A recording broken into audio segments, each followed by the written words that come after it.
এসআইআরের বিরোধিতা সহ একাধিক দাবিকে সামনে রেখে পশ্চিমবঙ্গ নস্য শেখ উন্নয়ন পরিষদের কোচবিহার জেলা সম্মেলন অনুষ্ঠিত হলো। শনিবার দিনহাটা শহরের গোসানি রোডের একটি হোটেলের কনফারেন্স হলে এই সম্মেলন হয়। সংগঠনের এদিনের এই সম্মেলনে উপস্থিত ছিলেন সংগঠনের কেন্দ্রীয় সাধারণ সম্পাদক নাসিরউদ্দিন আহমেদ, সভাপতি বজলে রহমান, কোচবিহার জেলা সম্পাদক আবেদ আলী, কাউসার আলম ব্যাপারী, হবিবুর রহমান, শরীফুল ইসলাম, এজারুল হক প্রমুখ। সংগঠনের জেলা সম্মেলনে এসআইআর নিয়ে কেন্দ্রীয় সরকারের বিরোধিতা ছাড়াও এ নিয়ে মানুষকে সচেতন করতে বিভিন্ন বিষয় উঠে আসে। পাশাপাশি পরিযায়ী শ্রমিকদের হয়রানি, ওবিসি নিয়ে টালবাহানা সহ বিভিন্ন বিষয় নিয়ে আলোচনা হয়।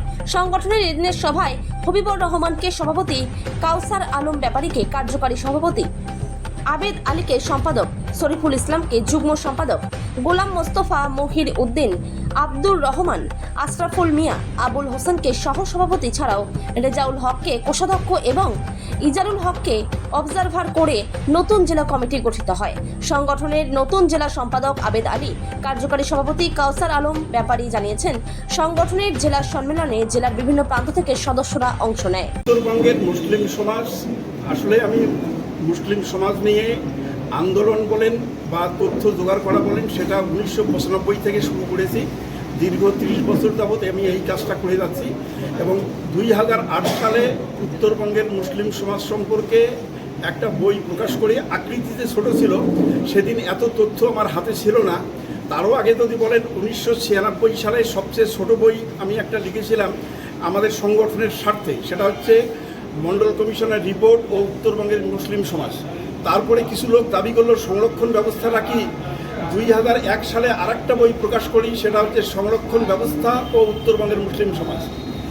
সাচার কমিটির রিপোর্ট যখন 2006 সালে প্রকাশিত হয়, সেই সময় সাচার কমিটির রিপোর্ট ও উত্তরবঙ্গের মুসলিম সমাজ এই বইটা প্রকাশ করি। এই 3টে বই প্রকাশ হওয়ার পর এই সবগুলোর মূল সারমর্মটা নিয়ে একাডেমিক সেন্স থেকে যাতে একটু বিভিন্ন লোক এটা নিয়ে গবেষণা করতে পারে, সেই অনুযায়ী 2008 সালে উত্তরবঙ্গের মুসলিম সমাজ সম্পর্কে একটা বই লিখি।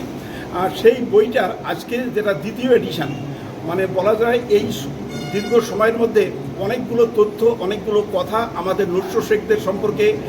পশ্চিমবঙ্গ নস্য শেখ উন্নয়ন পরিষদের আজকে কোচবিহার জেলা সম্মেলন। আজকে আমাদের এখানে কমিটি পুনর্গঠন হবে, একটু পরেই আমরা সেই জায়গায় যাব।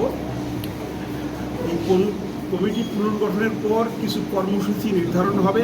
আগামী নভেম্বর মাসে কোচবিহার জেলায় আমরা একটা বড় সমাবেশ করব ভূমিপুত্রের দাবিতে।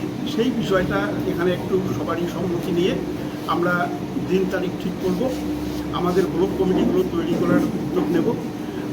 মূলত এই বিষয়গুলোই আলোচনা। আর এমনি বিক্ষিপ্তভাবে বিভিন্ন দাবি দাবা এখানে উঠবে, সেগুলো আগামী 19 তারিখে আমাদের সেন্ট্রাল কমিটির মিটিং আছে, সেখানে আজকে এখানে আমরা শুনে যাব যে যে দাবিগুলো এখানে উঠবে, সেই দাবিগুলো সেন্ট্রাল কমিটিতে আমরা তুলে যে যে বিষয় আমাদের কর্মসূচির মধ্যে রাখা সম্ভব হয় সেটা আমরা রাখব। মূলত আপনাদের এই সম্মেলনে একটি বক্তব্য উঠে আসলো যে এসআই প্রসঙ্গ নিয়ে, তো এই বিষয়ে কি বলবেন? হ্যাঁ, এসআইআরটা কেন্দ্রীয় সরকারের বিষয়। এখানে রাজ্য সরকার বিরোধিতা করলেও হয়তো আটকাতে পারবে না।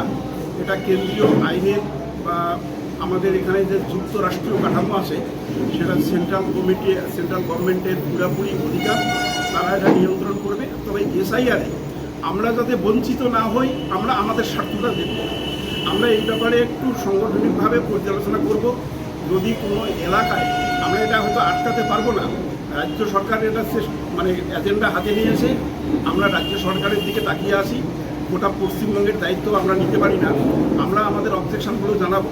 তবে এখানে 2টা পদ্ধতিতে হবে। একটা খসড়া ভোটার লিস্ট হবে, সেখানে যদি কারো নাম বাদ যায় তাহলে দ্বিতীয়বার আরেকটা অ্যাপ্লিকেশন করার সুযোগ হবে। আমরা সেটা না দেখে পুরোপুরি আন্দোলনে যেতে পারবো না। আমরা প্রাথমিকভাবে যতটুকু জানি যে আমাদের নস্য শেখের একটা অংশ যাদের কাগজপত্র ঠিকমতো নেই, আমাদের এখানে একটু আলোচনায় উঠলো কিছু কাগজপত্র অনেক লোকের নেই, তারা লেবার, যারা পরিযায়ী শ্রমিক, এরা সব কিছু হারিয়ে আজকে আধার কার্ড, ভোটার কার্ড নিয়ে বসে আসে, তারা অন্য কোনো ডকুমেন্ট দেখাতে পারবে না। এই লোকগুলো যাতে বাদ না যায়, কী বিকল্প হয় সেটা আমরা পর্যালোচনা করছি। তাদেরকে পুরনো কাগজ কীভাবে সংগ্রহ করা যায় সেটাও চেষ্টা করব। আর অন্যান্য যে আইনগত পদ্ধতিগুলো নেওয়া লাগে আমরা সবগুলোই নেব। আমরা এটা পুরোপুরি ঠেকানোর জন্য যে একটা কেন্দ্র সরকার বিরোধী আন্দোলন, সেটা আমরা অতখানি করতে পারবো না।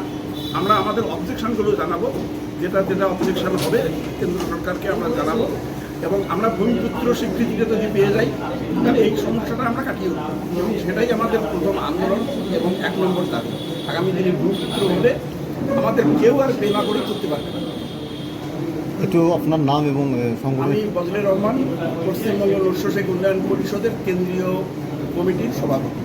তবে আরেকটা বিষয়, যদি আপনাদের এই দাবিগুলো পূরণ হয়ে না আসে তাহলে আপনারা কি বৃহত্তর আন্দোলনের ডাক দেবেন? আমরা আগামী ডিসেম্বর মাস পর্যন্ত এই সরকারকে সময় দেব। আমাদের ভূমিপুত্রের দাবি আছে। আমাদের এখানে নস্য শেখ ডেভেলপমেন্ট বোর্ড দিয়েছে, তার চেয়ারম্যান, টাকা পয়সা, অফিস, কর্মচারী কোনো কিছুই এখনো দেয়নি। 5 বছর যাবৎ অপেক্ষামান আছি। আমরা সরকারের উপর আস্থা হারাইনি। আর সরকারের উপর একটা নির্দিষ্ট তাদেরকে কাজ করার বা তাদের ডিসিশন নেওয়ার একটা সময় দেওয়া লাগে।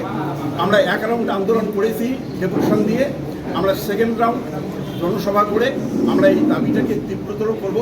যদি ডিসেম্বর মাসের মধ্যে আমাদের দাবি দাওয়াগুলো পূরণ না হয় তাহলে আমরা আবার সংগঠন সেন্ট্রাল কমিটি বসে আমরা পরবর্তী পথ নির্ধারণ করব।